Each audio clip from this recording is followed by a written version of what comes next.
संजय दिल्ली की तरह जो शिष्य गुरु जी से कपट यानी छल करता है उसको नरक में स्थान मिलेगा। वहां पर यम के दूत मोटे सोटों यानी मुगदरों से पिटाई करेंगे। परमेश्वर कबीर जी ने स्पष्ट किया है कि जो जानबूझकर यानी ज्ञान होते हुए भी सत्य को त्याग कर झूठे कपटी व्यक्ति का साथ देते हैं, हे परमेश्वर, ऐसे दुष्ट व्यक्ति का दर्शन स्वप्न में भी ना होने देना वह इतना पापी है। संत गरीबदास जी ने कहा है कि पापी प्रभात ना बैठे मुख देखें पाप लगे जाका, 9-10 मास गर्भ त्रास देई धिकार जन्म तिसकी माँ का। अर्थात पापी आत्मा का दर्शन सुबह सुबह नहीं होना चाहिए। उसका मुख देखने मात्र से पाप लगता है। उस पापी ने अपनी माता को 9-10 महीने तक उसके गर्भ में रहकर कष्ट दिया। उसकी माता जी का जन्म भी व्यर्थ गया, जिसके गर्भ से उपरोक्त पाप आत्माओं का जन्म हुआ। संत गरीबदास जी ने अपने सतगुरु कबीर जी को साक्षी रखकर बताया है कि यदि गुरुद्रोही की पैड़ पर पैर भी पड़ जाए तो भी गुरु भगत का नाम खंड होकर गुरु से दूर हो जाएगा। पैड़ पर पैर के चिन्ह जो मिट्टी में बन जाते हैं उन्हें पैड़ कहते हैं। पैड़ पर पग यानी पैर रखा जाने का भाव है कि उसका संग करना, संग करके उसकी गुरु विरोधी बातें सुनकर उन झूठी बातों को सच्ची मान लेना, जिस कारण से भगत के मन में दोष अवश्य आएगा, फिर नाम खंड हो जाएगा। वह भी 84 लाख प्रकार के प्राणियों के जन्म लेकर महाकष्ट उठाएगा। संत गरीबदास जी ने कहा है कि यह सतगुरु परमेश्वर कबीर जी ने कहा है, यह अटल सत्य है। संत गरीबदास जी ने आगे कहा है कि ऐसे अगम अगाध सतगुरु, ऐसे अगम अगाध सदना सेऊ सम्मन तारे, गुरु द्रोही तो चुन चुन मारे, निंदत को नहीं दाद। अर्थात सतगुरु कबीर जी इतनी ऊंची शक्ति है कि उन्होंने सदना जैसे कसाई को भी अक्षमा करके नाम जपाकर पार कर दिया। सम्मन तथा उसके पुत्र महानेक आत्मा थे, उनको भी नाम जपाकर पार कर दिया, परंतु गुरुद्रोहियों के लिए क्षमा का स्थान उनके पास नहीं। गुरुद्रोहियों को चुन चुनकर मारता है तथा निंदत यानी गुरु की निंदा करने वालों को भी कोई राहत नहीं है। अब वे व्यक्ति विचार करें जो गुरुद्रोही संजय दिल्ली के सहयोगी बने हैं, इसका तो बेड़ा गर्क हो चुका है। अन्य जो इसके संग हैं उनकी दशा भी यही होगी। जो संजय दिल्ली गुरुद्रोही ने भूत निकालने का स्थान बना रखा है, ऐसे तो भारतवर्ष में लाखों हैं, सब ज्योति जलाते हैं। किसी की 21 दिन, किसी की 31 दिन, किसी की 51 दिन अपने आश्रमों में अनेकों ज्योति पात्र बनवा कर रखे हुए हैं। सतपकवानी यानी 7 प्रकार का भोजन, जिसमें हलवा खीर तो मुख्य होता है, बनाकर अपने इष्ट को भोग लगाते हैं, बाद में स्वयं उदर भरते हैं तथा आरती में आने वालों को बांटते हैं। किसी का मोक्ष नहीं होना। विशेष जिस भगत ने संजय दिल्ली को 1 एकड़ जमीन दान की है, यह दास की आज्ञा लिए बिना दी है जो व्यर्थ है। कबीर गुरु की आज्ञा आओ ही, गुरु की आज्ञा जावे, कह कबीर सो संत है, आवागमन न सावे। भाई जो गुरु वचन पर डट गए, कट गए फंद 84 के, रैकट गए फंद 84 के, वस्तु मिली ठोर की ठोर, मिट गई मन पापी की दौड़। भरम मिटे मथुरा काशी के, भरम मिटे मथुरा काशी के। अर्थ स्पष्ट है कि कबीर जी ने कहा है कि गुरु जी की आज्ञा में चलने वाला भगत, वो भगत मती अपना मानव जीवन सफल कर लेता है। सतगुरु के बिना मन का भ्रम यानी शंका समाप्त नहीं हो सकता, चाहे कोई कितना ही चतुर बन ले। पीढ़ी सहित नरक में परी है, गुरु आज्ञा शिष्य लोप जो करी है। ऐसे शिष्य को ठहर ना ही, गुरु विमुख लोचत है मन माही। अर्थात जो शिष्य गुरु जी की आज्ञा को अनदेखा करता है, उसकी कई पीढ़ी नरक में उसके साथ गिरेंगी। ऐसे शिष्य को ठहर यानी सहारा नहीं मिलेगा, यानी उसका कोई बचाव नहीं होगा। गुरु से विमुख उल्टा चलने वाला काल प्रेरणा से मनमाना आचरण करता है। काल ब्रह्म उसके मन में सब विपरीत विचार रखता है। जैसे जिस ज्ञान के अधूरे गांठ के पूरे धनी ने काल प्रेरणा से गुरुद्रोही संजय दिल्ली को जमीन दी है, यह इस बात का प्रत्यक्ष उदाहरण है। जब दास को पता चला कि संजय साकट को एक भगत ने अपने गांव में 1 एकड़ जमीन दान की है, दास ने अपने प्रमुख सेवादारों से कहा कि उस भगत से संपर्क करो और समझाओ। भगतों ने उनसे संपर्क किया और मेरे को बताया कि वो यह कह रहा है कि गुरुजी से मेरी फोन पर बात करवाओ। दास ने ऐसा करने से मना कर दिया क्योंकि कई लाख संगत है। यदि सब यही शर्त रखेंगे तो किस किस से बात करूंगा, केवल प्रतिदिन 5 मिनट फोन पर बातें होती हैं। दास ने उसी समय समझ लिया था कि ये ज्ञान में कच्चे हैं। मेरे फोन पर बात करने से मना करने के पश्चात उस भगत को संजय दिल्ली की बात पर और दृढ़ विश्वास हो गया कि कमेटी वाले जानबूझकर बात नहीं करवाना चाहते, कहीं गुरुजी को कमेटी वालों की गलती का पता ना लग जाए। उस भगत के मन में यह तो आना चाहिए था कि गुरुजी का आदेश है या नहीं, स्पष्ट करते।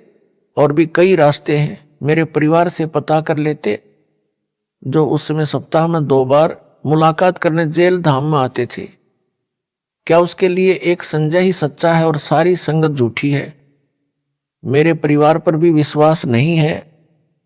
नाम खंड होने के पश्चात काल प्रेरणा काम करती है। अब भी उनके लिए अवसर शेष है, वे नाम शुद्ध करवा लें। उस स्थान को नामदान केंद्र के लिए ट्रस्ट को दान करें, फिर मेरी आज्ञा से वहां भगत रखे जाएंगे। उस दानकर्ता का उस स्थान से कोई लगाव नहीं रहना चाहिए। सब कार्य दास की आज्ञा से अन्य नामदान केंद्रों की तरह होगा। यह सब मानव कल्याणार्थ किया जा रहा है। यदि अब भी उस भगत की प्रेरणा नाम शुद्ध करवाने की नहीं बनती है तो दुर्भाग्य की बात है, जमीन दान करता या गलत फहमी ना पाले कि इस जमीन को लेने के लिए कोशिश है। नहीं, यह दास तो 69 वर्ष का हो चुका है। सतलोक धाम में बहुत बड़ा जमीन का प्लाट मिल गया है, वहां का निवासी बन चुका है। इंद्र के राज को भी ठोकर पर रखता हूं, परंतु आपकी बनी बनाई किस्मत को बिगड़ते आंखों देख रहा हूं। आपको संभालने की कोशिश कर रहा हूं। आप नहीं संभले तो आपके ऊपर आने वाले काल के कहर को देख रहा हूं, इसलिए दुखी हूं। घी का एक कण भी चेडू में ना रह जाए, यह नियत है। परमेश्वर कबीर जी एक आत्मा को काल जाल से बचाने के लिए कितना संघर्ष करते हैं। उनको क्या लालच होता है?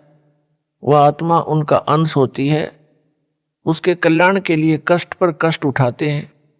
दास का भी यह प्रयत्न है। बार बार उस भगत के कल्याण के लिए कहा जा रहा है, आगे उसकी किस्मत। यदि इतना समझाने से भी नहीं मानेगा तो उसका कोई पाप अड़ा खड़ा है। विशेष दास के इस पत्र को पढ़कर भी संजय दिल्ली का जो साथ देगा वह भी गुरुद्रोही की श्रेणी में होगा। संजय काल का दूत है। अन्य पहचान ये अपनी भूतगा आश्रम में आरती के पश्चात घंटा व शंख बजाता है, भक्तों से भी बजवाता है। यह भी काल के दूत की पक्की पहचान है। जितने भी मंदिर देवी देवताओं के, श्री राम जी, श्री कृष्ण जी, श्री विष्णु जी, श्री शिव जी व देवी जी के बने हैं, सब में आरती के उपरांत घंटा शंख बजाया जाता है। यह काल ज्योति निरंजन की पूजा की पहचान है। हमारे जहां जहां भी सतलोक आश्रम है उनमें ना घंटा बजाया जाता है ना शंख, क्योंकि वहां पर सतपुरुष कबीर जी की पूजा होती है। घंटा तथा शंख काल पूजा का प्रमाण है। परमेश्वर कबीर जी का एक शब्द है जिसकी टेक यानी हेडिंग ये है, कर नैनो दीदार महल में प्यारा है। इस शब्द में पूर्ण ब्रह्म कबीर जी ने स्थूल तथा सूक्ष्म दोनों शरीरों में बने कमलों का वर्णन किया है। इसी में बताया है कि साधक मूल कमल से बंक नाल के अंदर अंदर चलता है। जो स्वाद कमल यानी स्वादिष्ठान कमल, नाभि कमल, हृदय कमल, कंठ कमल, त्रिकुटी कमल, त्रिवेणी कमल आदि सब कमलों के अंदर से बाईपास जाता है। बंकनाल सब कमलों का बाईपास है। जैसे लंबे सफर की बसें प्रत्येक शहर में से गुजरती हैं परंतु बाईपास मार्ग से जाती हैं, सब यात्रियों की टिकट आगे वाले दूर स्थित शहर की बुक होती है। उनको मार्ग में आने वाले शहरों से कोई लगाव नहीं होता, भले ही वहां कितनी जगमग हो। चाहे कहीं सर्कस का खेल चल रहा हो, चाहे कोई मानव मेला लगा हो, उसमें अत्यधिक चमक दमक हो रही हो, चाहे किसी के सिनेमा हॉल में कितनी ही सुपरहिट फिल्म के बोर्ड लगे हों, यदि कोई मूर्ख उस चमक दमक को देखकर बस गाड़ी से उतर गया तो उसको वहीं रहना पड़ेगा, उसकी टिकट व्यर्थ हो जाएगी। बुद्धिमान व्यक्ति गलती कभी नहीं करता। इसी प्रकार तत्व ज्ञान से परिचित सतपुरुष कबीर भगत व भगतमती जब सतलोक को चलते हैं तो मार्ग में आने वाले कमलों की चमक दमक की ओर ध्यान नहीं देते। उनको पता होता है कि हमारी टिकट शंख कमल दल वाले शहर सतलोक की बनी है। हमने इनकी चमक दमक व सुरीली धुनों यानी ध्वनियों से कोई लेना देना नहीं है। त्रिवेणी के पश्चात सहस्रार यानी 1000 पंखुड़ी का कमल है, जो ज्योति निरंजन काल का महास्वर्ग यानी ब्रह्मलोक है। उस कमल की 1000 पंखुड़ियों में चमक है, जो कि ज्योति जैसी लगती है, जैसे 1000 ज्योति जला रखी हैं जो अखंड जलती हैं। जैसे यह काल का दूत संजय दिल्ली अपने काल ज्योति निरंजन की प्रेरणा से बनाए आश्रम में 200 ज्योति अखंड जलाता है, 1000 भी लगाएगा क्योंकि काल दूत है। यह भी काल का दूत होने की पहचान है। उसी सहस्रार कमल के पास यानी ब्रह्मलोक यानी महास्वर्ग में घंटा तथा शंख बजता सुनाई देता है। जो काल ब्रह्म के भगत हैं उन्होंने अपने गुरु के आश्रम में घंटा व शंख बजता देख व सुन रखा है। वे उनकी धुन यानी घंटा व शंख की ध्वनियों को सुनकर खींचे चले जाते हैं, परंतु सतपुरुष की पूजा वाले आश्रम में घंटा शंख नहीं बजाए जाते। वे सत साधक उस काल के जाल की ओर ध्यान भी नहीं देते और बंकनाल के अंदर ही आगे बढ़ जाते हैं।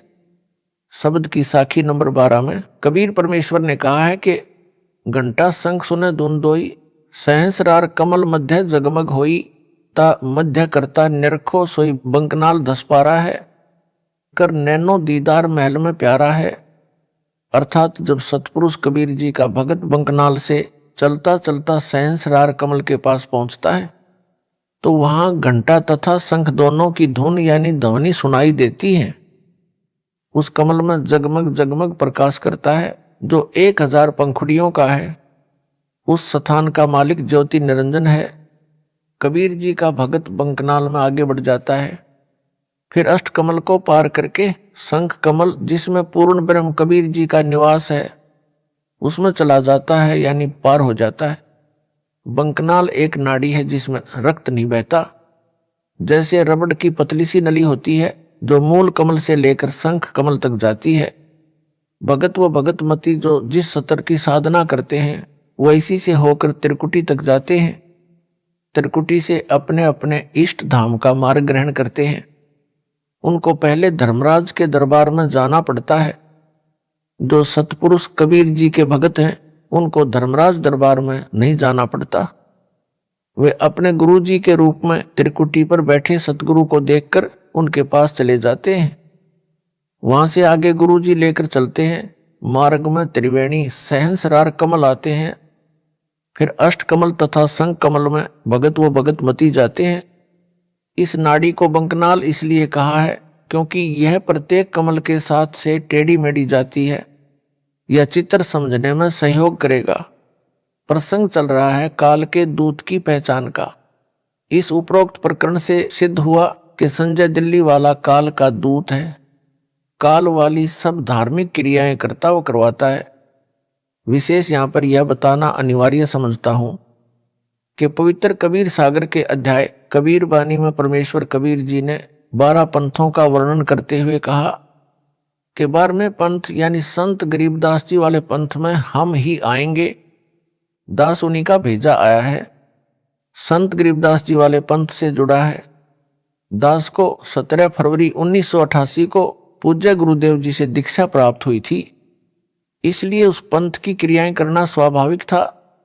सन 1994 तक तो दास केवल जहां कोई गरीबदास का पंथी संत या भगत अमर ग्रंथ संत गरीबदास जी की वाणी का पाठ करता था, उसमें पाठी या श्रोता बनकर जाता रहा। पाठ के समापन वाले दिन भोग लगने के समय वे लोग घंटा तथा शंख बजाया करते थे। जब गुरुदेव जी ने दास को मार्च 1994 ईस्वी को नाम दीक्षा देने की जिम्मेदारी दी, उसके पश्चात पाठ करने लगा। उसी प्रकार केवल पाठ के समापन पर भोग के समय घंटा तथा शंख बजाया करता था तथा 7 ज्योति जलाकर भोग के समय की आरती करता था। भोग लगने के समय आरती में 7 या 11 ज्योति तक जलाई जाती हैं। अधिकतर 7 ज्योति ही लगाते हैं। संध्या आरती में केवल 1 ज्योति ही जलाई जाती है, जो प्रारंभ से ही 1 ज्योति दास जलाता रहा है। अब भी 1 ज्योति ही जलाई जाती है। आरती में दास ने कभी घंटा व शंख नहीं बजाया, ना मेरे गुरुदेव जी बजाया करते थे। वे भी 1 ही ज्योति आरती में जलाया करते थे। दिसंबर 1996 तक पाठ का भोग लगने के समय घंटा तथा शंख बजाया जाता रहा। सन 1996 में 13 दिसंबर से 19 दिसंबर तक प्रथम खुला पाठ किया गया। दास ने अमर ग्रंथ की वाणी का सरलार्थ करके समझाया। यह गरीबदास पंथ का पहला अनुष्ठान था। उस समागम में पूज्य गुरुदेव जी अचानक आए थे। जैसा कि पूर्व में बताया है, मेरे गुरुदेव जी की आयु अधिक हो चुकी थी। वे पाठ भी नहीं करते थे। पंजाब आश्रम में भगत जन वर्ष में एक बार उनका जन्मदिन मनाया करते थे। उस पर 3 दिन का पाठ वे स्वयं यानी भगत जन ही किया करते थे। वे भी घंटा तथा शंख भोग के समापन पर उसी तरह बजाते थे। परंतु जब गुरुदेव जी सन 1996 में दिसंबर वाले समागम में जींद हरियाणा में आए थे, पाठ के भोग के समय 19 दिसंबर को हमने घंटा व शंख बजाया। उस समय कुछ नहीं बोले। बाद में कहा कि आगे से घंटा व शंख नहीं बजाना, तेरा मार्ग भिन्न है, यह काल की पूजा का प्रतीक है। जब सतलोक को जाओगे तो मार्ग में सहंसरार कमल यानी काल निरंजन के लोक में घंटा तथा शंख अखंड बजता रहता है। यदि यहाँ पर भी यह क्रिया करते रहे तो जाते समय काल की ओर खींचे चले जाओगे। इसलिए यह घंटा तथा शंख नहीं बजाना है। मेरे आश्रम में जो भोग पर घंटा व शंख बजता है, यह मेरा आदेश नहीं है। वे भगत तत्व ज्ञान को समझने में रुचि नहीं रखते, इसलिए उनको मना नहीं किया। वे पार होने वाले नहीं है। तेरे से दीक्षा लेना भी मान बढ़ाई के कारण उचित नहीं समझते। ये फिर कभी मानव जन्म प्राप्त करेंगे तब परमात्मा कृपा कर सकते हैं। दास ने उसके पश्चात पूज्य गुरुदेव की आज्ञा का पालन करना शुरू कर दिया। संजय साकट सब क्रिया मेरे रामपाल दास से विपरीत मनमाना आचरण कर रहा है। इससे भी संगत समझ ले कि यह पूर्ण रूप से काल का दूत है। गुरुद्रोही की यह स्पष्ट पहचान है। तिलक लगाना तिलक केवल गुरुजी को तथा गुरुजी परमेश्वर जी, दादा गुरुजी, संत गरीबदास जी के चित्रों यानी फोटो को लगाया जाना चाहिए। किसी भगत या भगतमती को तिलक नहीं लगाना चाहिए, न उन्होंने लगवाना चाहिए। तिलक लगाना पूजा में आता है। भगत अपनी पूजा करवाएगा तो उसको दोष लगेगा, नाम खंड हो जाएगा। संजय साकट दिल्ली वाला दावा करता है कि मैं जो ज्योति आश्रम में अखंड जलाता हूं, दान लेता हूं, उससे 56 प्रकार का भोग लगाता हूं। हलवा व खीर का भोग भी प्रतिदिन तैयार करता हूं।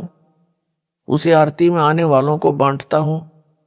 जो मेरे पास दुखी भगत आते हैं, उनका यहां ज्योति के आगे माथा टिकाता हूं। अपने सिर पर चंवर करवाता हूं। अपने चरणों पर फूल चढ़वाता हूं। आशीर्वाद देता हूं। जिस कारण से भूत निकल जाते हैं, भूत माफी मांगते हैं। कई जनों का रोग ठीक हो गया। व्यापार में लाभ होता है, आदि आदि।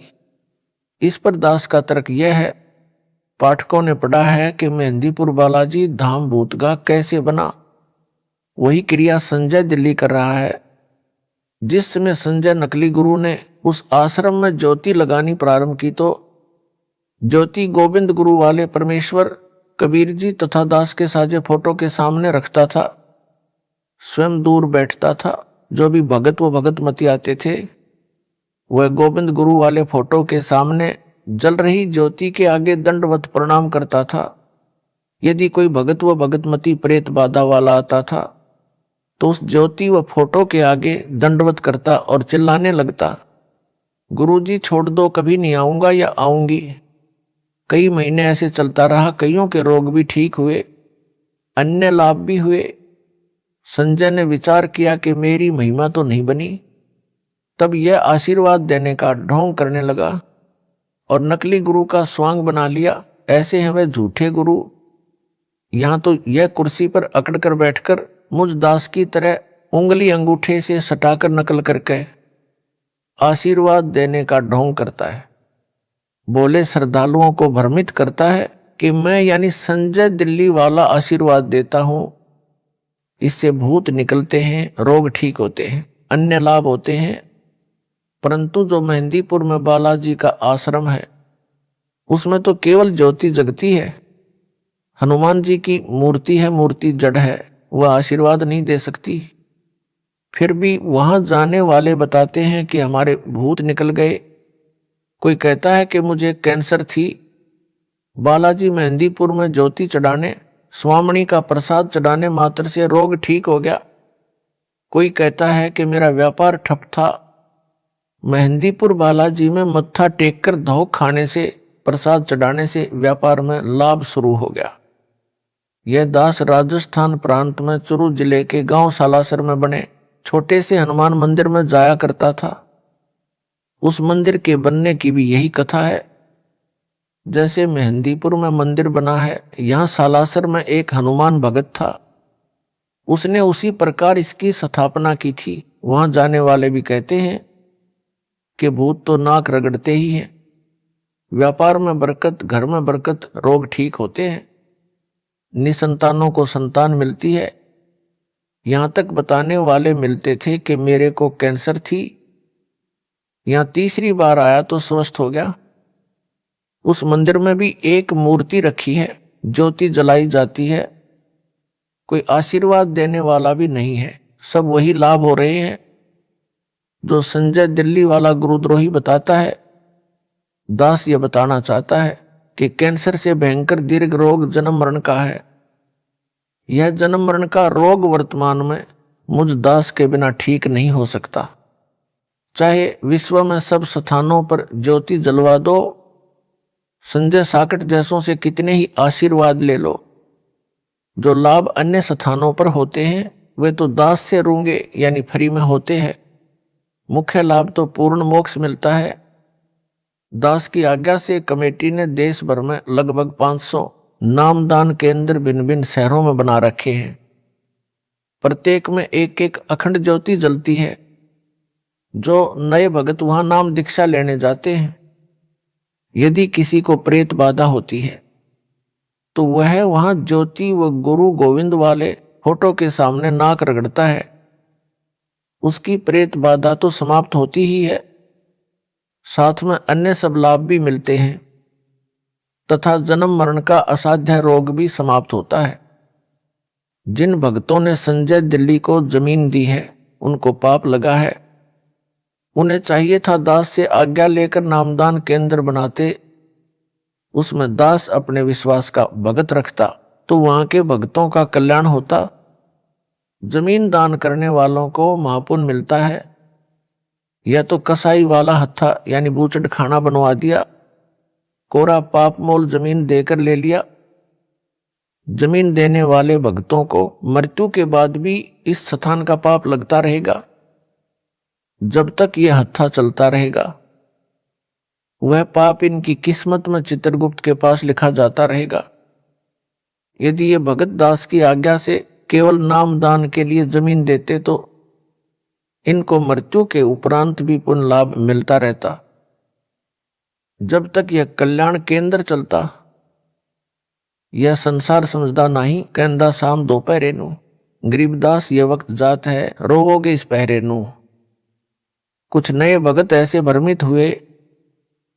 संजय साकट दिल्ली एक ही बात पर जोर दे रहा है कि कमेटी वाले दान के पैसे को धर्म ज्योति जलाना, हलवा खीर बनाना में नहीं लगाते, अपनी जेब में रख लेते हैं। जब इसको ये 1 एकड़ जमीन मिली तो इसने प्रपंच शुरू किया। भक्तों से 11 ज्योति के 4500 रुपये दान लेकर यह सिद्ध करने लगा कि कमेटी वालों को माध्यम बनाकर मेरे को मूर्ख बेईमान सिद्ध करता है। तो एक ज्योति के 2100 रुपये लेते हैं और ज्योति भी नहीं लगाते, सब रुपये स्वयं रख रहे हैं। मैं इस आश्रम में प्रतिदिन जो ज्योति जलाऊंगा, प्रत्येक दानकर्ता का नाम ज्योति पात्र पर लिखूंगा। प्रतिदिन हलवा तथा खीर का भोग लगाऊंगा। 56 प्रकार के भोग प्रसाद प्रतिदिन लगाऊंगा, जिसमें काजू बादाम किशमिश मनुखा दाख पिस्ता फल आदि भी सब प्रकार के होंगे। इसको कहते हैं ज्ञान का टोटा। गुरु मूर्ख तथा शिष्य महामूर्ख, बोले तथा दास के ज्ञान को ठीक से ना समझे हुए भगत प्रभावित हुए कि सही बात है, सब दान हमारे सामने लगेगा। ये विचार करके इस पाखंडी अज्ञानी संजय को भक्तों ने दिल खोलकर दान देना शुरू किया। इसने वैसा ही करना शुरू कर दिया। प्रत्येक ज्योति पात्र पर नाम लिखकर अखंड ज्योति जलाने लगा। प्रतिदिन हलवा खीर बनाने लगा। दास के सत्संगों को स्पीकर पर चलाने लगा। सब फोटो भी हमारे रख लिए। बोली संगत उस मूर्ख के जाल में फंस गई। विवेचन दास का पहले तो संजय साकट के द्वारा कोई भी दान धर्म क्रिया करवाना भगत मती को कोई लाभ ही नहीं देगा, क्योंकि इसको दास ने कोई भी क्रिया करने की आज्ञा नहीं दे रखी। गुरु के स्थान पर अन्य को दान देना व्यर्थ है। रेही की जमीन में बीज डालना है। यह आप भगत जन सत्संग में भी बहुत बार सुनते रहे हो। इस पाखंडी के मूर्खता वाले यानी शास्त्र विधि त्याग कर मनमाने आचरण करने से तो क्या लाभ मिलेगा। आपको बताता हूं कि सतयुग में राजा अम्बरीश हुए थे। उसने अपने गुरु के द्वारा मर्यादित यज्ञ की थी, जिसमें 100 मन यानी 4000 किलोग्राम गाय या भैंस का घी प्रयोग किया जाता था, जिसमें हवन यज्ञ धर्म यज्ञ भोजन हलवा खीर 56 प्रकार का भोग प्रसाद बनता था आदि की जाती थी। इसके अतिरिक्त धर्म यज्ञ में आए हजारों लाखों ब्राह्मणों को भोजन कपड़े तथा एक लागड़ दूध वाली गाय व उसका बच्चा दान में दिया जाता था। राजा अम्बरीश ने ऐसी हजारों यज्ञ करवाई। सिद्धि भी आ गई, रोग भी दूर रहा। राजा अम्बरीश स्वर्ग गए। वहां लाखों वर्ष स्वर्ग में अपने दान का फल भोगा। फिर त्रेतायुग में उसी यज्ञों के फल से राजपद भी मिला। वह अम्बरीश वाली आत्मा राजा जनक रूप में जन्मी। राजा जनक वाले जीवन काल में भी अनेकों महायज्ञ अपने गुरु की देखरेख में की। उन शास्त्र विधि अनुसार की यज्ञों से वह आत्मा विमान में बैठकर स्वर्ग गई। मार्ग में एक नरक से 12 करोड़ जीवों को भी आधे धर्म कर्मों यानी पुण्यों का संकल्प करके निकलवा कर स्वर्ग ले गए। स्वर्ग में अपने दान धर्म से किए यज्ञों का फल स्वर्ग में लाखों वर्ष भोग कर कलयुग में वही आत्मा सिख गुरु श्री नानक जी के रूप में जन्मी। उस जीव का कल्याण सतगुरु कबीर जी की शरण में आने से हुआ। जो दास से उपदेशी हैं वे सतगुरु शरण में हैं। जो भोले ज्ञान के अधूरे गांठ के पूरे पैसे वाले उस पाखंडी संजय दिल्ली के पास जाकर उस मूर्ख के बहकावे में आकर ज्योति आदि का दान धर्म कर रहे हैं, वह लंडरू अज्ञानी संजय दिल्ली उनको क्या देगा। जब ऊपर बताई यज्ञों से जन्म मरण चक्र बना रहा, जिसमें हवन यज्ञ में हजारों किलोग्राम घी स्वाहा किया, हजारों किलोग्राम घी हलवे खीर आदि 56 प्रकार के भोग प्रसाद में लगाया। पुराणों में लिखा है कि राजा जनक ने 1000 यज्ञ 100 मन घी धर्म में लगाकर की थी, फिर भी जन्म मरण समाप्त नहीं हुआ। संजय दिल्ली के माध्यम से भ्रमित भगत सारी आयु में भी ज्योति अखंड जलवाएं तो भी 10 क्विंटल घी प्रयोग नहीं हो सकता, और जितना पैसा घी तथा अन्य 56 भोग में लगेगा वह व्यर्थ है, क्योंकि गुरु बिन दान व्यर्थ है। उनको तथा उस नकली धोखेबाज को पशु योनि मिलेगी। आप तो सतगुरु शरण में आकर नरक वाले मार्ग पर जा रहे हो, मोक्ष में खो रहे हो। आप जी को महापुरुषों की वाणी से, सतगुरु कबीर जी की वाणी से, संत गरीबदास जी की वाणी से कितनी बार समझाया है कि मन तू चल रे सुख के सागर, जहां शब्द सिंधु रत्नागर। कोटि जन्म तो है भरमत हो गए, कुछ ना हाथ लगा रे। कुकर सूकर खर भया बोरे, कौवा हंस बुगारे। कोटि जन्म तू राजा कीन्हा, मिटी न मन की आशा। भिक्षुक होकर दर दर हांड्या, मिला न निर्गुण रासा। यानी गुप्त भेद गुप्त ज्ञान नहीं मिला। इंद्र कुबेर ईश की पदवी, ब्रह्मा वरुण धर्मराया। विष्णु नाथ के पुरखों जाकर फिर भी उल्टा आया। यह शब्द आपको मेरे सत्संगों में पूरा सुनने को मिलेगा। यूट्यूब पर दास का नाम बोलने से सब सत्संग आपको सुनने को मिलेगा।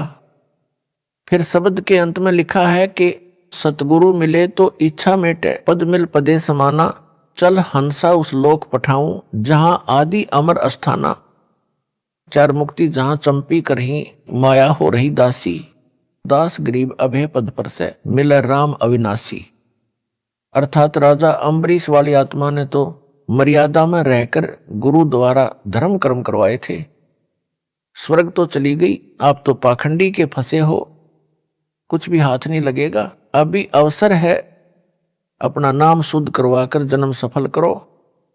आप तो राजा अम्बरीश की तरह चक्कर काटकर मोक्ष समय में पहुंचे हो, अब गलती ना करो। संजय दिल्ली का अज्ञान संजय साकट दिल्ली कुतर्क देकर मुझ दास के तत्व ज्ञान को जो 9 मन सूत सुलझाकर सीधा किया है, उसको उलझाने का व्यर्थ प्रयत्न करता हुआ कहता है कि रामपाल को ज्ञान नहीं है। वह पेड़ की जड़ यानी मूल को पूर्ण ब्रह्म बताता है। जड़ पूर्ण ब्रह्म नहीं हो सकता। जड़ को पोषक तत्व मिट्टी से मिलता है, जड़ को मिट्टी का सहारा लेना पड़ता है। पूर्ण ब्रह्म को किसी के सहारे की आवश्यकता नहीं होती। उत्तर रामपाल दास का इसका उत्तर यह है कि ना तो पेड़ पूर्ण ब्रह्म है, ना उसकी जड़, ना मिट्टी पूर्ण ब्रह्म है। पूर्ण ब्रह्म परम अक्षर ब्रह्म यानी सतपुरुष कबीर जी हैं, जो काशी में जुलाहे की भूमिका करके गए हैं। जो दास ने सब ग्रंथों से वह आंखों देखने वाले 6-7 संतों ने भी प्रमाणित कर दिया है। वह बताया है पूर्ण ब्रह्म।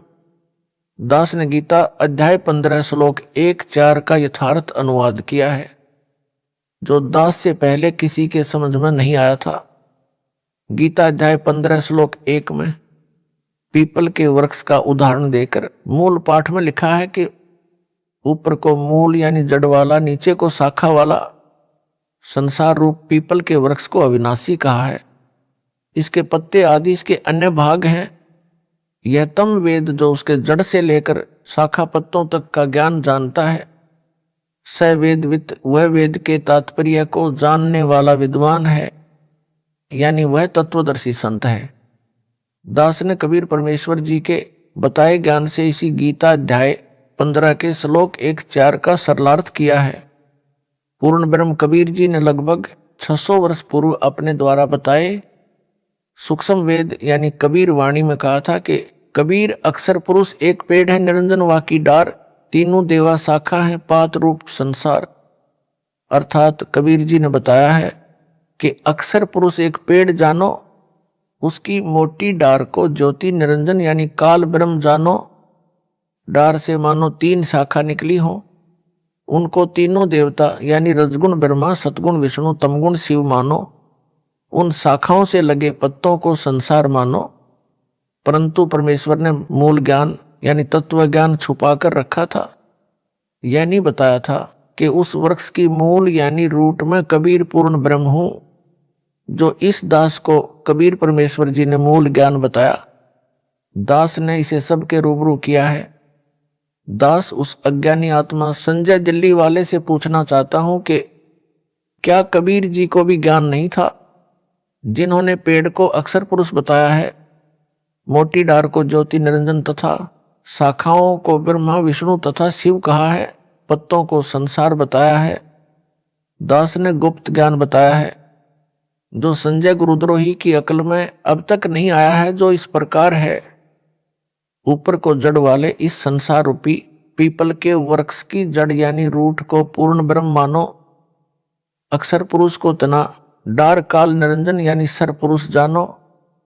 तीनों देवताओं यानी रजगुण ब्रह्मा, सतगुण विष्णु तथा तमगुण शिव को शाखा मानो।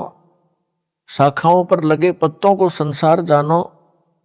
उदाहरण के तौर पर बताया है कि जैसे पेड़ का पालक मूल यानी रूट होता है, इसी प्रकार पूर्ण ब्रह्म सर्व सृष्टि का धारण पोषण करने वाला है।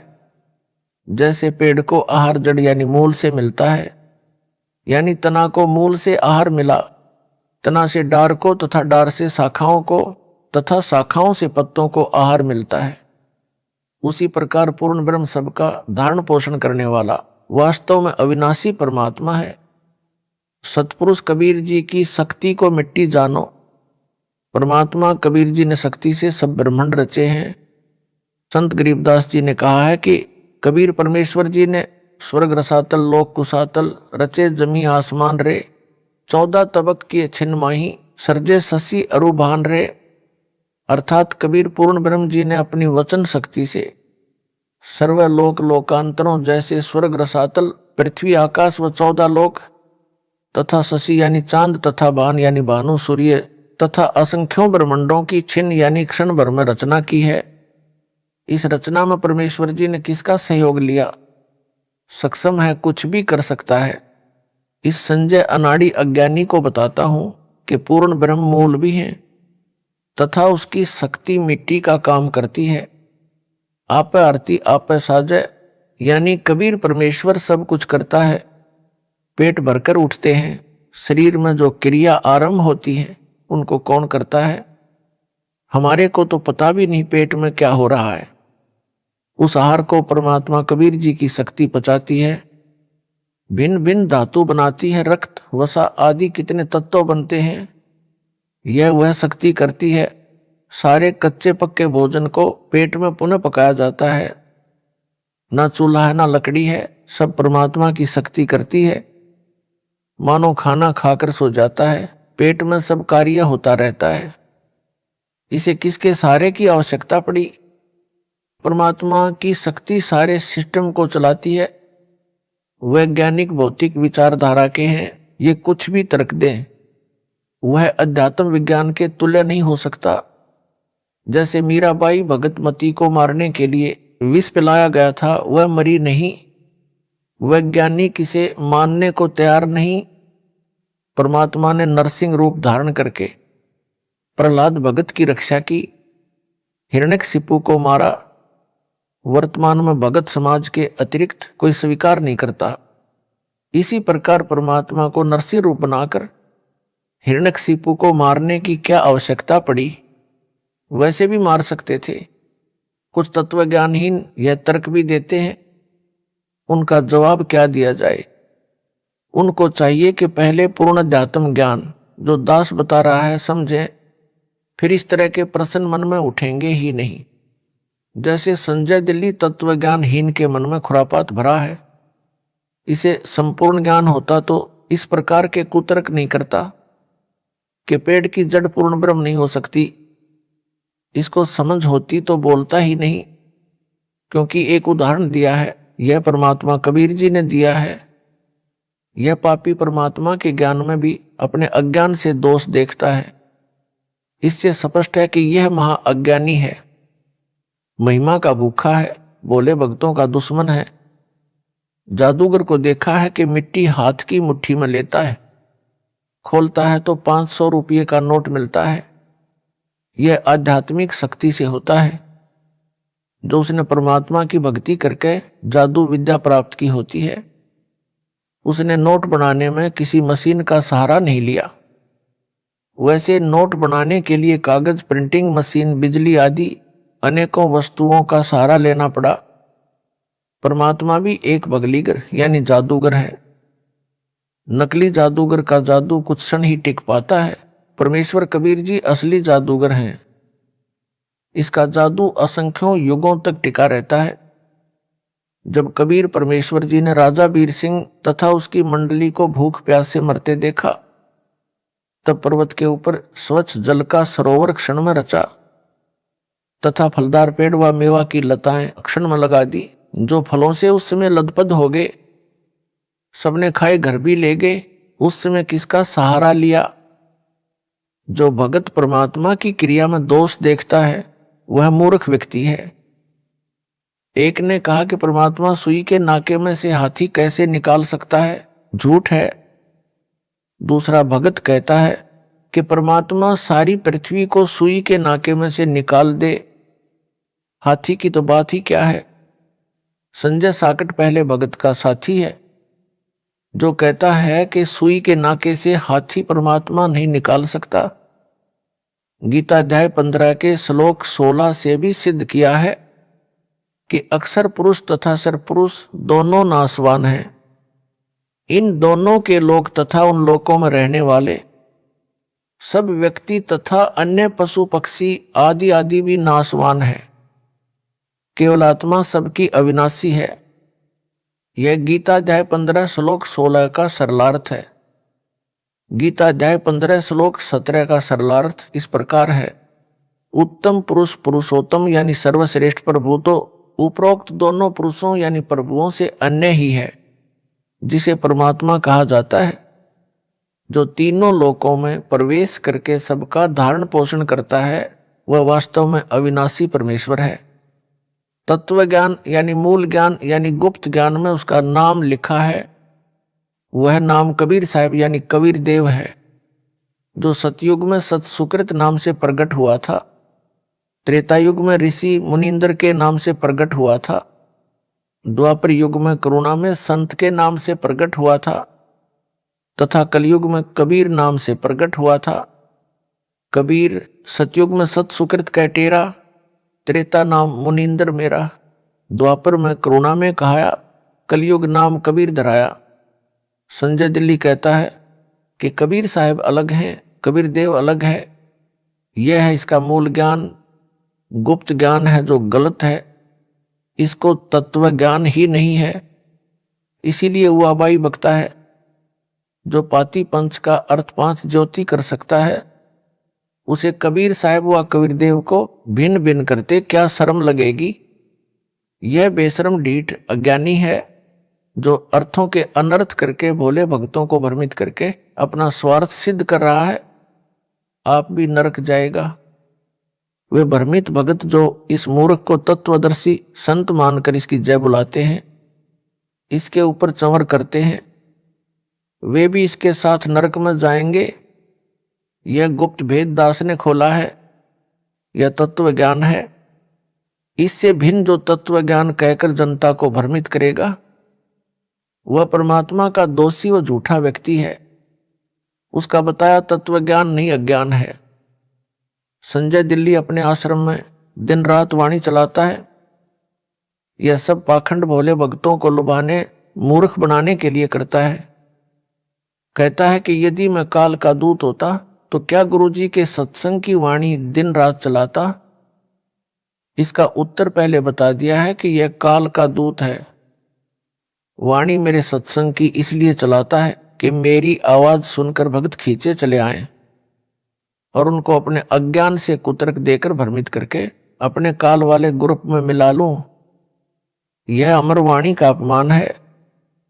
यदि कोई मोबाइल में आरती या अन्य प्रतिदिन सुबह दोपहर करने वाले पाठ को चलाकर स्वयं अन्य कार्य करे, मोबाइल चल रहे स्थान से बाहर भीतर आता जाता रहे और वाणी पर ध्यान नहीं रखे और कहे कि आरती कर ली तो व्यर्थ है, वाणी बोली जा रही है उस पर ध्यान रखने से लाभ होता है। जैसे दास के आदेश से भारतवर्ष में लगभग 500 नाम दान केंद्र खोल रखे हैं। सब में एक एक अखंड ज्योति जलती रहती है। सब में भगत सुबह दोपहर तथा शाम को स्पीकर या मोबाइल में या मौखिक तीनों समय के पाठ करते हैं। कुछ समय सत्संग भी चलाते हैं। साधना चैनल पर जो शाम को 7:30 से 8:30 बजे तक सत्संग चलता है उसे सुनते हैं। यह वाणी का लाभ उन्हें मिलता है। प्रत्येक अनुयायी अपने अपने घरों में पूजा स्थल पर सुबह शाम ज्योति जलाता है, जो घंटों जलती है। तीनों समय के पाठ करते हैं। समय मिलता है तो मोबाइल में सत्संग चलाकर ध्यान से सुनते हैं। यह वाणी सुनने का लाभ भी उनको मिलता है। वाणी का लाभ पशु पक्षियों कीट कीड़ों मकोड़ों को भी मिलता है, चाहे वे समझ भी नहीं सकते। परंतु दिन रात चलाने से लाभ के स्थान पर हानि होती है। जैसे छोटे बच्चे को माता पिता दूध पिलाते हैं जिससे बच्चे के शरीर का विकास होता है, यदि उसको बार बार जबरदस्ती दूध पिलाएंगे तो वह रोगी हो जाएगा। इसलिए समय समय पर दूध पिलाना लाभदायक होता है। जैसे रोगी को डॉक्टर दवाई खाने को देता है, उनको खाने का समय भी बताता है, सुबह शाम आदि। यदि रोगी को मिनट मिनट में दवाई खिलाई व पिलाई जाए तो उसकी मृत्यु हो जाएगी। इसी प्रकार वाणी को समय पर चलाए सुने तो ही अच्छा है, लगातार चलाना ढोंग व व्यर्थ है। मेरे भक्तों के घरों, दुकानों व यात्रा के समय, गाड़ियों में हल जोतने वालों तथा ट्रैक्टर से जमीन संवारने वालों की जेबों में मोबाइल में वाणी चलती है। वे ध्यान से सुनते भी हैं और कार्य भी करते हैं, परंतु लगातार नहीं। कुछ समय सुनकर मोबाइल को बंद कर देते हैं। कोई भी कथा या बातें हैं, वे कुछ समय सुने तो उसका असर ठीक होता है। या डोंगी कहे कि हम वाणी सुनते भी हैं, कार्य भी करते रहते हैं। दास यह कहेगा कि आप रात्रि में सो जाते हो, तब कैसे सुनते हो? हठयोग करता है। इस डोंगी ने आश्रम में एक अलग कक्ष बना रखा है। उसमें भक्तों को विशेष योग आसन की मुद्रा में बैठाकर सुमिरन करने को कहता है और स्वयं भी उसी प्रकार उसमें बैठकर सुमिरन करता है। वाणी फिर भी चलती रहती है। सुमिरन खाक करता करवाता है। ना सुमिरन का लाभ, क्योंकि इसका नाम खंड है। जिनको यह मूर्ख बनाकर अपने जाल में फंसाए हुए है, उन भक्तों को भी सुमिरन का कोई लाभ नहीं मिलेगा, क्योंकि उन्होंने गुरु तज कर आन को यानी अन्य को भजा है।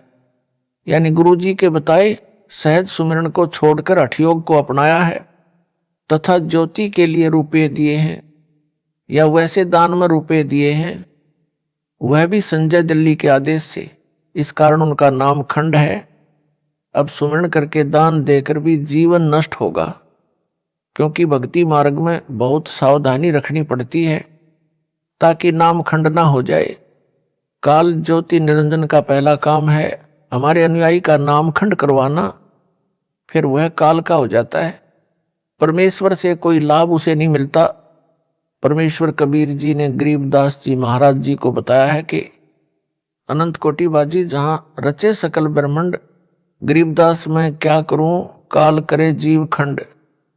अर्थात हे गरीबदास मैं इतना सक्षम हूं कि मैंने अनंत करोड़ रचना की है तथा सब ब्रह्मांडों को मैंने रचा है, परंतु काल जीव का नाम खंड करवाकर मेरे से दूर कर देता है, जिस कारण से मैं उस आत्मा का कल्याण नहीं कर सकता।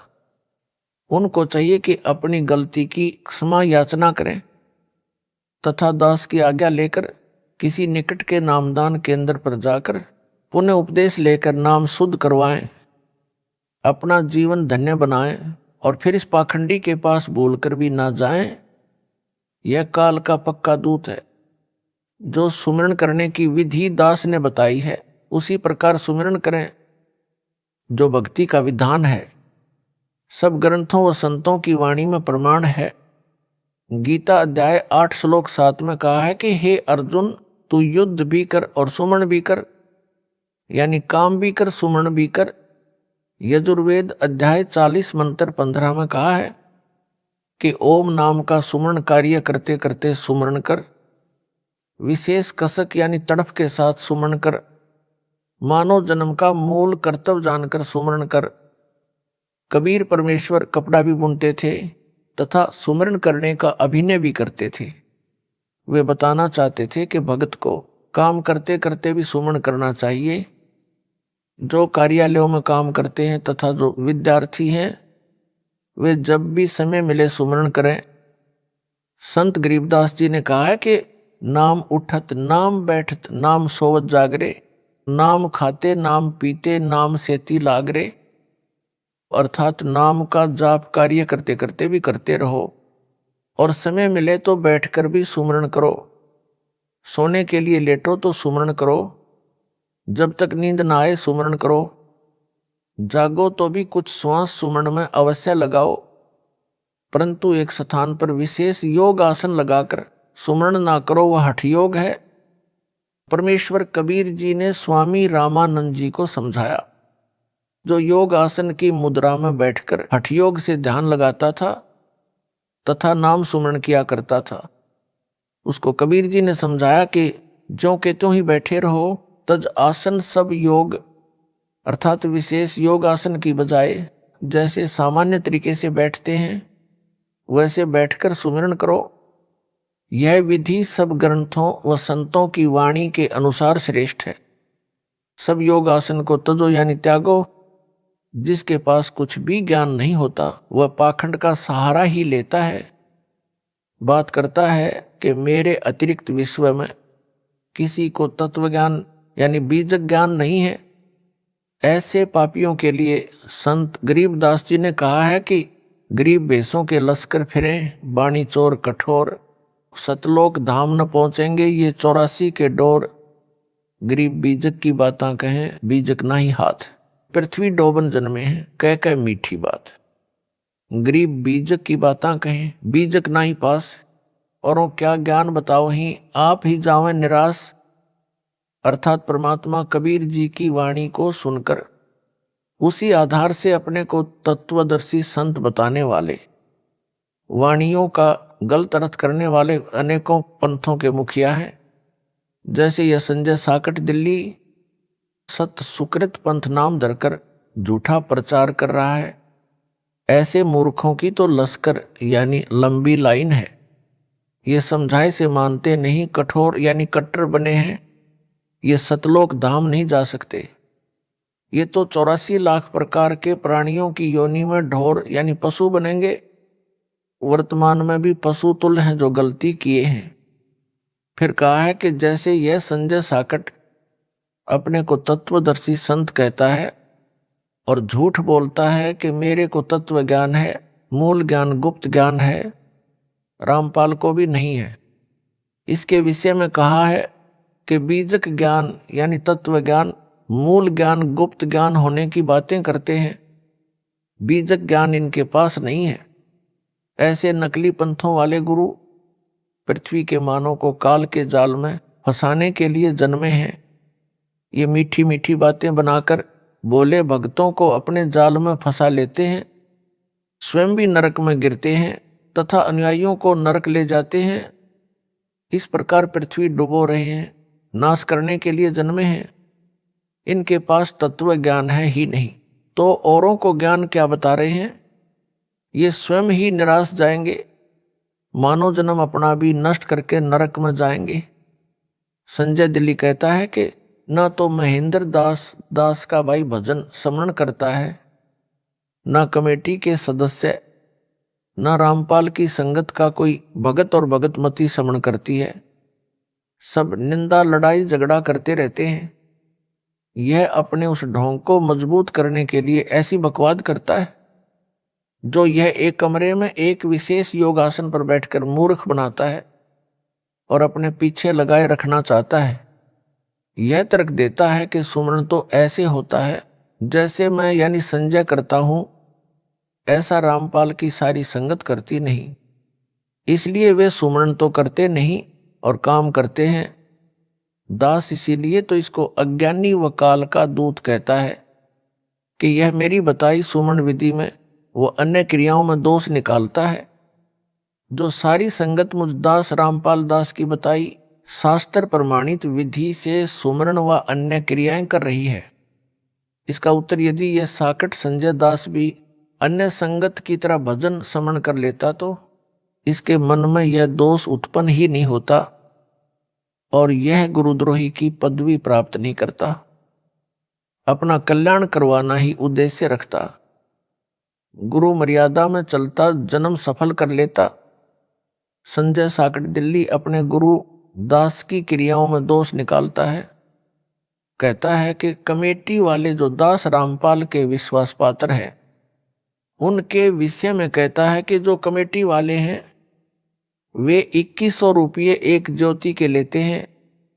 1 किलोग्राम देसी घी जो 600 रुपये का आता है, शेष कमेटी वाले अपनी जेब में रख लेते हैं। भगत व भगतमती जो दान करते हैं दास की आज्ञा से करते हैं। ये देखना मेरा काम है कि वह दान में आया पैसा कहाँ जा रहा है। आपने मेरे को दान किया है, यदि वह गलत प्रयोग होगा तो पाप मुझे लगेगा, आपको इसका पूरा लाभ मिलेगा। यह साकट संजय कौन होता है? मेरे अनुयायियों के किए दान की देखरेख करने वाला। उसने आज तक 2 रुपये दान नहीं किए हैं। मैं यानी संजय 4500 रुपये में 11 ज्योति जलाता हूं। इसका उत्तर यह है, इसके द्वारा जलाई ज्योति व लगाए भोग से कोई लाभ दानकर्ता को नहीं होना। बाढ़ में धन जलाने वाली बात है।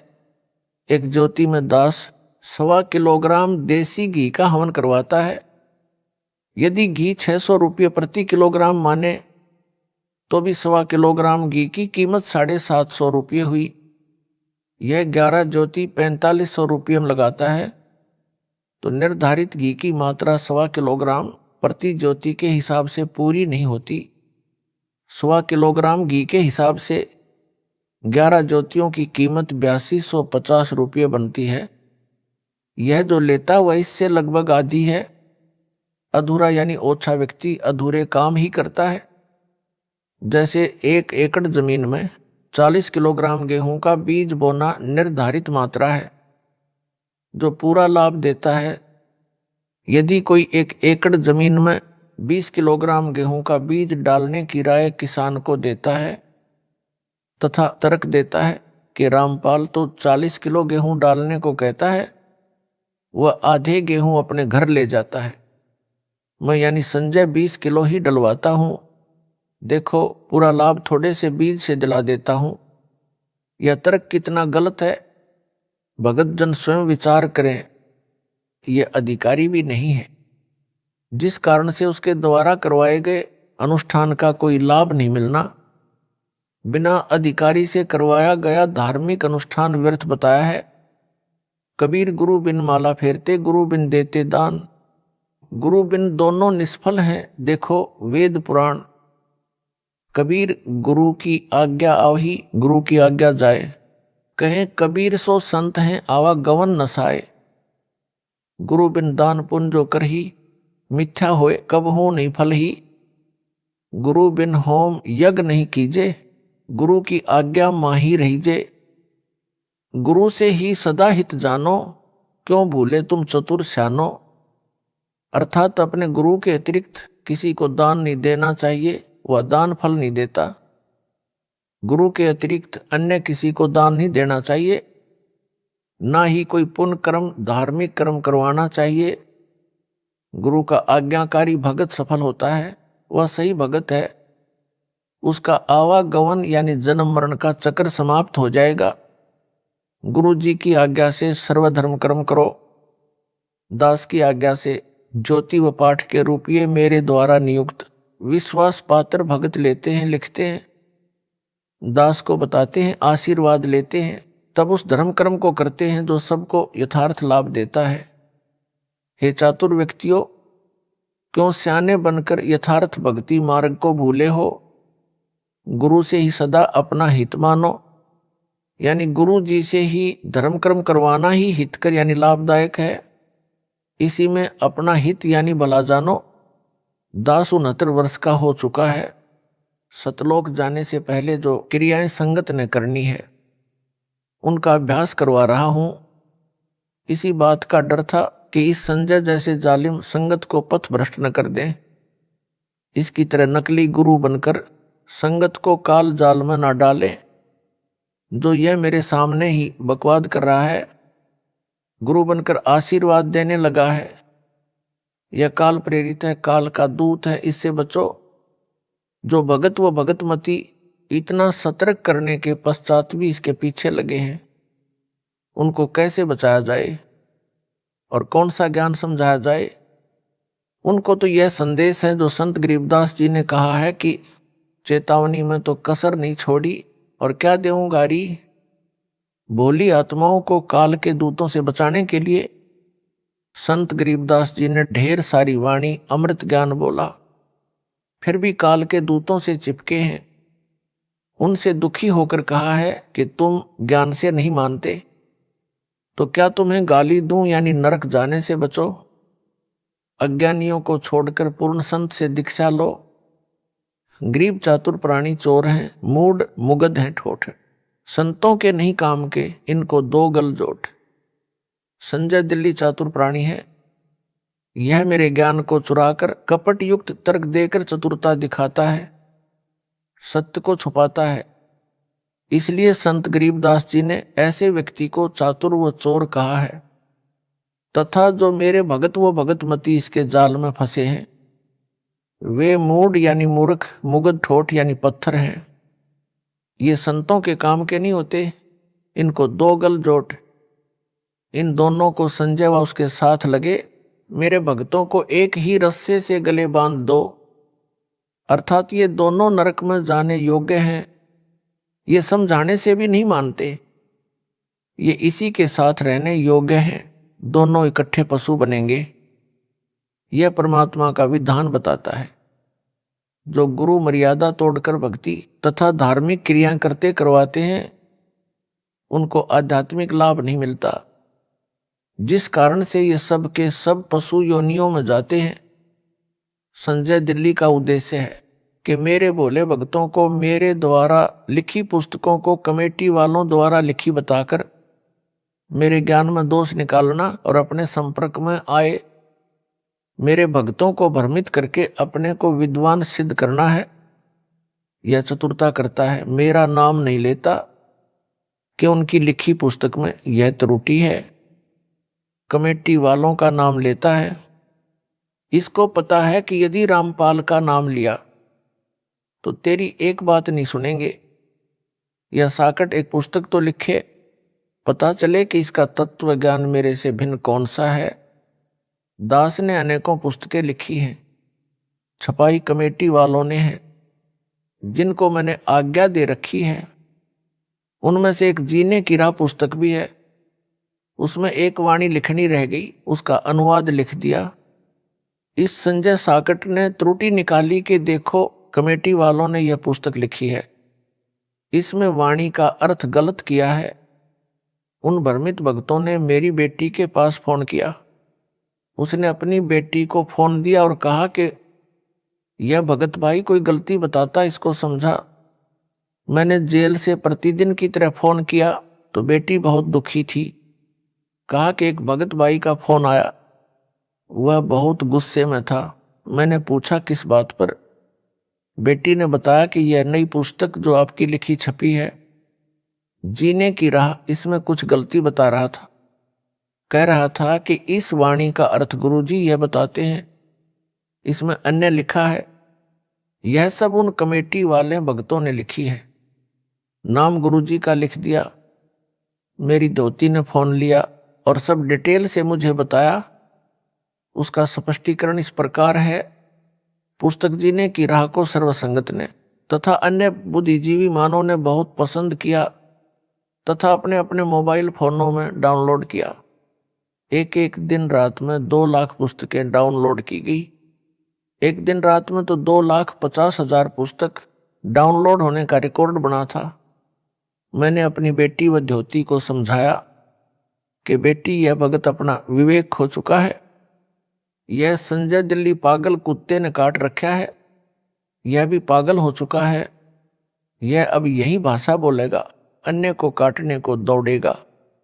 उस पुस्तक में सरलार्थ तो निम्न दोनों वाणियों का लिखा है, परंतु गलती से वाणी नंबर 1 लिखनी छूटी है। उसमें यह उल्लेख है, वाणी नंबर 1, कबीर कथा करो करतार की, सुनो कथा करतार, काम कथा सुनना नहीं, रखो नेक विचार। वाणी नंबर 2, कबीर कथा करो करतार की, सुनो कथा करतार, आन कथा सुनना नहीं, कहे कबीर विचार। अर्थात कबीर जी ने कहा है कि परमात्मा की चर्चा करो, परमात्मा की चर्चा सुनो, काम कथा यानी अश्लील बातें ना सुनो, नेक विचार रखो। वाणी नंबर 1 का अर्थ, परमात्मा की कथा सुनो, परमात्मा की कथा यानी चर्चा करो। इसके अतिरिक्त जो भी बातें करते हो, सुनते हो, वह व्यर्थ है। ये कबीर जी ने विचार व्यक्त किए हैं। उस भ्रमित भगत ने कहा कि इस वाणी में, वाणी नंबर 2 में जो जीने की राह में अंकित है, वाणी नंबर 1 लिखनी रह गई है। वाणी नंबर 2 में यह कहाँ लिखा है कि अश्लील बातें ना सुनो, तुमने अनर्थ कर दिया है। अपनी मर्जी से पुस्तकों में लिखा है, यह उलाहना दिया उस पागल कुत्ते के काटे पागल भगत ने। उसकी बात बड़ी करें तो यदि एक लाइन यह भी पुस्तक में लिख दी कि अश्लील बातें ना करो ना सुनो, तो कौन सी गलती कर दी, क्या गलत लिख दिया। यदि वाणी में नहीं है तो भी पुस्तक के विषय के अनुकूल तो है, परंतु जिसको काले चश्मे लगे हों तो उसको धूप में भी बादल छाया दिखाई देती है। संजय साकट मनमाना आचरण करता है। गीता अध्याय 16 श्लोक 23 व 24 में कहा है कि गुरु जी द्वारा शास्त्र विधि अनुसार धार्मिक क्रियाएं करना लाभ देता है। गुरु जी के विपरीत क्रिया जो शास्त्र विधि त्याग कर की जाती है वह मनमाना आचरण कहा जाता है, जिससे ना तो कोई सुख मिलता है ना कोई कार्य सिद्ध होता है। यानी अपने इष्ट धाम में जाने के लिए सिद्धि प्राप्त करनी होती है, जो सत्य साधना से स्वतः मिल जाती है। उस सिद्धि का दुरुपयोग नहीं करना होता, सुरक्षित रखनी होती है। वह सिद्धि भी मनमाना आचरण करने से प्राप्त नहीं होती। न उस साधक की गति यानी मोक्ष होता है, अर्थात सब साधना व्यर्थ होती है। फिर उसे करो या ना करो, यहां पर संजय साकट भ्रमित करने के लिए यह कहकर भ्रम पैदा कर सकता है कि देखो इतने भक्तों को लाभ हुआ है, उनका इंटरव्यू भी इंटरनेट पर चला रहा है। उसका खंडन यह है कि मेहंदीपुर बालाजी धाम व सालासर धाम जाने वाले भी ये सब लाभ बताते हैं, परंतु उनको कभी भी महाकष्ट हो सकता है तथा उनका मोक्ष नहीं हो सकता। मुख्य उद्देश्य मानव जीवन में भक्ति का यही है कि जन्म मरण के चक्कर से मुक्ति मिले। इसलिए शास्त्रों में वर्णित विधि अनुसार साधना कर। संजय के मनमाने आचरण की जानकारी दास संध्या आरती करते समय केवल एक ज्योति जलाता है, संजय साकट 5 ज्योति जलाता है। दास केवल पाठ के समय 3 दिन हलवा प्रसाद का भोग बनवाता है। पाठ संपूर्ण होने वाले दिन संगत के लिए भोजन प्रसाद के लिए खीर का प्रसाद बनवाता है, जो विधि विधान है। संजय साकट प्रतिदिन हलवा, खीर, 56 प्रकार का मेवा आदि का प्रसाद बनाता है, जो बकवास है। विशेष संत गरीबदास जी को परमेश्वर कबीर जी मिले थे, उनके द्वारा बताई आध्यात्मिक क्रिया संत गरीबदास जी ने बताई तथा स्वयं उनका पालन किया। दास ने अपने गुरु जी को देखा है कि संत गरीबदास जी ने जो बताया वही क्रिया मेरे गुरुदेव किया करते थे। यह दास उसी शास्त्र विधि अनुसार आचरण का निर्वाह 25 वर्ष से कर तथा करवा रहा है।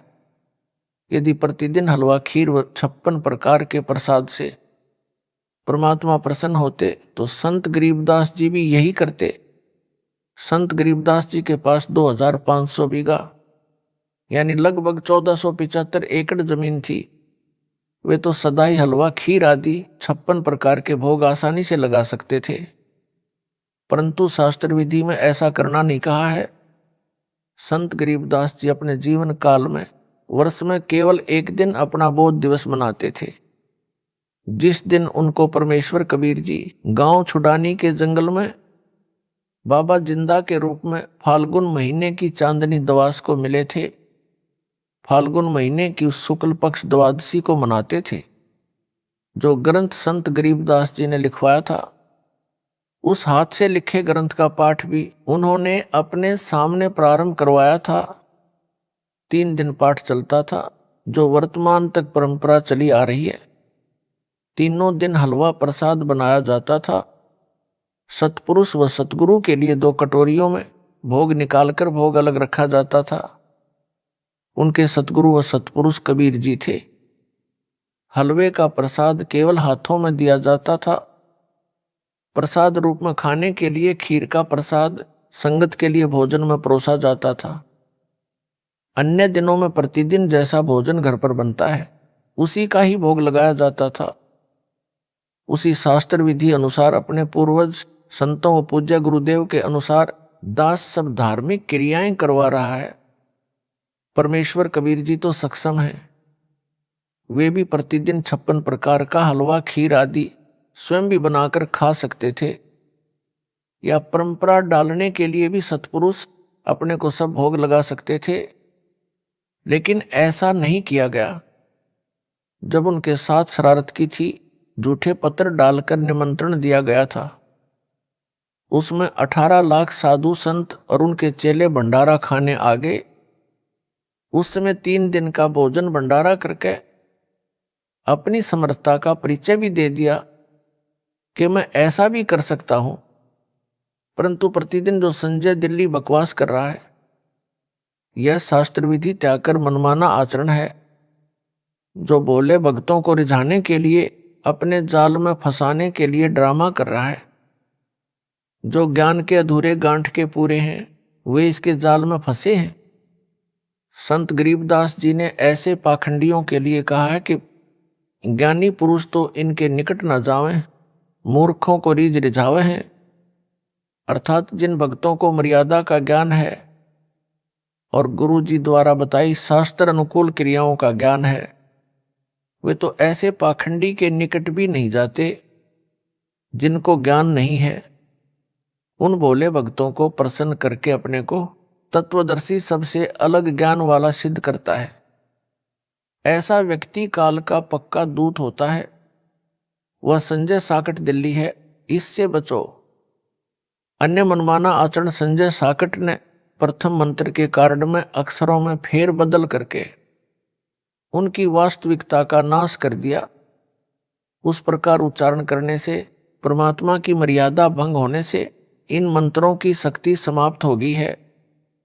परमात्मा कबीर जी ने, जो संत गरीबदास जी के सतगुरु हैं, अपने शिष्य गरीबदास जी को प्रथम मंत्र का जैसे उच्चारण करके सुनाया, उसी तरह गरीबदास जी ने उनका जाप किया और लाभ प्राप्त किया। उसी तरह अपनी अमृतवाणी में लिखवा दिया, जो अमर ग्रंथ में अंकित है। यह संजय काल प्रेरणा से सब गलती कर रहा है, क्योंकि काल ब्रह्म इसका साथ दे रहा है। कबीर जी के दुश्मन का रोल संजय कर रहा है। रामपाल दास यानी पत्र लेखक संध्या आरती में कोई घंटा शंख आदि नहीं बजवाता, जो सतपुरुष की पूजा है। संजय साकट घंटा तथा शंख बजवाता है, यानी सब धार्मिक क्रियाएं मेरे से विपरीत करके अपने को तत्वदर्शी सिद्ध कर रहा है, जो केवल दिखावा है तथा काल ज्योति निरंजन की पूजा है। संजय साकट की अन्य जलालत, अन्य बकवास जो संजय व पवन ने की, पुस्तक ज्ञान गंगा दास के आदेश से दास के सत्संग प्रवचनों से छपवाई है। जब दास लीला करने बड़ी जेल, संसार भी एक जेल है, काल के 21 ब्रह्मांड भी जेल हैं। उससे छोटी जेल हिसार में आया। वकील मेरे से मिलने आए, उनमें परमात्मा कबीर जी के भगत भी हैं। उन्होंने बताया कि ज्ञान गंगा पुस्तक में कुछ फोटोकॉपी मराठी भाषा की लगी है, जिनमें आपके विषय में लिखी भविष्यवाणी है। उन भविष्यवाणियों में एक का हिंदी अनुवाद लिखना रह गया। वे नास्त्रेदमस के द्वारा की गई भविष्यवाणियां हैं। वह वकील ज्ञान गंगा पुस्तक को साथ लाया था, क्योंकि उस पुस्तक का एक मुकदमे से संबंध था, मेरे से डिस्कस करनी थी।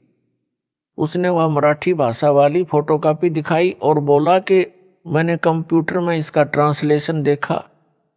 इसका अर्थ है कि उस संत यानी सायरन पर देशद्रोह का मुकदमा भी लगेगा, परंतु झूठा सिद्ध होगा। यदि आपकी आज्ञा हो तो ज्ञान गंगा में इसे भी लिख दिया जाए। मैंने कहा कि ठीक है, लिखवा दो, इससे अनुयायियों का विश्वास और दृढ़ होगा। उसने बाहर प्रमुख सेवादारों को बताया कि गुरु जी से मेरी डिस्कस हुई है, ज्ञान गंगा पुस्तक में यह लाइन और लिखकर नई पुस्तकें छपवाएं। सेवादारों ने दास से संपर्क किया और पूछा कि क्या आप जी की आज्ञा है। जो ज्ञान गंगा में यह लिखने को वकील जी ने बताया है। दास ने बताया कि मेरे से वकील जी की बात हुई है, यह 2 लाइन और लिखवा दो, हानि भी क्या है। कमेटी वालों ने दास की आज्ञा का पालन किया। नई ज्ञान गंगा पुस्तक छपवाकर वितरित कर दी। वह पुस्तक गुरुद्रोही संजय और पवन को इनके समर्थकों ने दे दी। संजय व पवन ने कहा कि कमेटी वालों ने कितनी बड़ी गलती की है। पहले छपी ज्ञान गंगा में इस पृष्ठ पर यह नहीं लिखा है कि देशद्रोह का मुकदमा भी लगेगा। इस नई में छपा दिया है। दोनों पुस्तकों के दोनों पृष्ठों की फोटो कापियां लगाकर संगत को भड़काने लगे। देखो, कमेटी वालों ने अपनी मर्जी से यह छपा दिया जो गलत है। इस मराठी भाषा का यह अर्थ नहीं बनता। हाय तौबा मचा दी। दास ने इसीलिए तो संजय को तथा पवन को गुरुद्रोही घोषित किया है। ये दोनों मेरे शत्रु का काम कर रहे हैं। संजय बकवाद करता है, पवन इसकी बातों पर विश्वास करके कर्म खराब कर रहा है। विचार करें, यदि 2 लाइन मान लो कमेटी वालों ने गुरुजी की सच्चाई बताने के लिए लिख भी दी हो, तो संजय साकट को क्यों कष्ट हुआ, क्यों पवन दुखी हुआ? संजय पवन दोनों काल के दूत हैं। इन दोनों की बुद्धि पर काल ब्रह्म का साया है। इनसे दास की उभरती छवि देखी नहीं जा रही। आग लग जाती है इनके हृदय में। पवित्र कबीर सागर में एक अनुराग सागर अध्याय है। उसमें लिखा है कि कबीर जी ने अपने शिष्य धर्मदास जी को बताया है कि हे धर्मदास, काल ब्रह्म यानी ज्योति निरंजन से मेरा विवाद हुआ। जब मैं सतलोक से चलकर काललोक में प्रवेश हुआ, तब यह मेरी शक्ति देखकर डर तो गया, माफी भी मांगी। मेरे से पूछा कि आप किस लिए आए हो? मैंने बताया कि तूने पूर्ण ब्रह्म यानी सतपुरुष का नामो निशान मिटा रखा है, अपने को जगत का कर्ता बता रखा है। तेरे पुत्रों ने भी अपने को जगत कर्ता बताकर मानव को भरमाया है। संत गरीबदास जी ने कहा है कि गरीब मूला माया मग में बैठी, हंसा चुन चुन खाई, ज्योति स्वरूपी कहे निरंजन में ही करता बाई। एक ना करता दो ना करता नौ ठहराए भाई, 10वां भी धुंधर में मिलेगा सत कबीर दुहाई। मैं तेरी असलियत बताऊंगा, कबीर नाम से यथार्थ भक्ति मार्ग यानी पंथ चलाऊंगा, सतपुरुष का ज्ञान प्रचार करूंगा। कबीर परमेश्वर जी उस समय अपने पुत्र सहज दास के वेश में थे। कबीर जी कभी अपने पुत्र जोगजीत यानी जोग संतान के रूप में भी काल ज्योति निरंजन के लोक में आते हैं, इसलिए अपने को छुपाकर लीला किया करते हैं। सब जीव उस सतपुरुष की आत्मा है। यहां तूने उन सबको कुत्ते गधे सूअर आदि बनाकर महाकष्ट दे रखा है। इनको सुख सागर सतलोक का ज्ञान बताऊंगा, निज नाम देकर तेरे जाल से मुक्त करवाऊंगा। तब काल ने मेरे से कहा था कि यदि तू एक कबीर पंथ चलाएगा, मैं अपने दूत भेजकर 12 नकली कबीर पंथ चलाऊंगा। इनके अतिरिक्त और अनेक नकली पंथ अपने दूत भेजकर चलाऊंगा, सब जीवों को भरमाऊंगा। वे वाणी तो आप वाली कहा करेंगे, परंतु अर्थ गलत करके मेरे जाल में रखेंगे। हे धर्मदास, मेरे पृथ्वी पर आने के पश्चात ज्योति निरंजन काल ने अपने प्रमुख दूतों को बुलाया तथा कहा कि मेरा दुश्मन कबीर मृत्यु लोक यानी पृथ्वी लोक पर गया है। वह कबीर नाम से पंथ चलाएगा। तुम पृथ्वी पर जन्म लो, उसका विरोध उसी के पंथ में घुसकर करो। हे परमेश्वर कबीर जी के बच्चों यानी भगत तथा भगतमती, वर्तमान में काल का भेजा प्रमुख दूत संजय दिल्ली है, इसका सहयोगी पवन जयपुर है तथा मेरी संगत के वे भगत व भगतमती भी काल प्रेरित हैं, जो इस झूठे कपटी तत्व ज्ञानहीन प्राणी कालदूत संजय के साथ लगे हैं, जो इतना समझाने के पश्चात भी नाम शुद्ध नहीं करवाएंगे, माफी नहीं मांगेंगे। वे भी काल के दूत ही हैं, जो वापस आकर माफी मांगकर नाम शुद्ध करवा लेंगे। वे परमेश्वर कबीर जी के हंस व हंसनी हैं यानी भक्तात्माएं हैं।